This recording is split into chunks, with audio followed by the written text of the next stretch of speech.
Broiler মুরগি আন্দি খাইছেন, এই মোর মতন করে সুইঝাল দিয়ে কায় কায় আন্দি খাইছেন অবশ্যই কিন্তু মোক কমেন্টত জানাইবেন। তারপরে দিয়ে নিনু ওষুনগুলা, গোটাল গোটাল ওষুন খাইতে যে কি স্বাদ নাগে তোমাক মুই কি আর কইম। তার জন্য মুই একটা গোছের সাথে ওষুনগুলো দিয়ে ঢাকনা দিয়ে থুনু, ফির দেখো ঢাকনাটা খুলনু, খুলিয়ে নাড়াচাড়া করে নসো।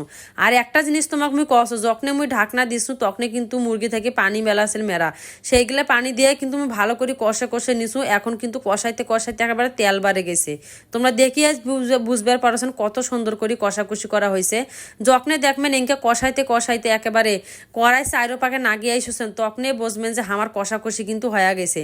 আর দেখো কষাইতে কষাইতে একেবারে তেল গিলে ওপরত ভাসি উঠছে, মশলা তেল সব কিন্তু দেখো ওপরত ভাসি উঠছে। আর একেবারে কড়াই সাথে সাথে নাগিয়ে গেছে, অমনি দিয়ে দেবেন পানি। আর এখন যে সুইসালো যে মুই ভিজে থুসনু সেই পানিগুলো কিন্তু এখন মুই দিয়ে নসো। আর পানিগুলো কিন্তু অবশ্যই এখন গরম করে দেবেন, তাহলে কিন্তু আন্দনটা ভালো হইবে। তারপর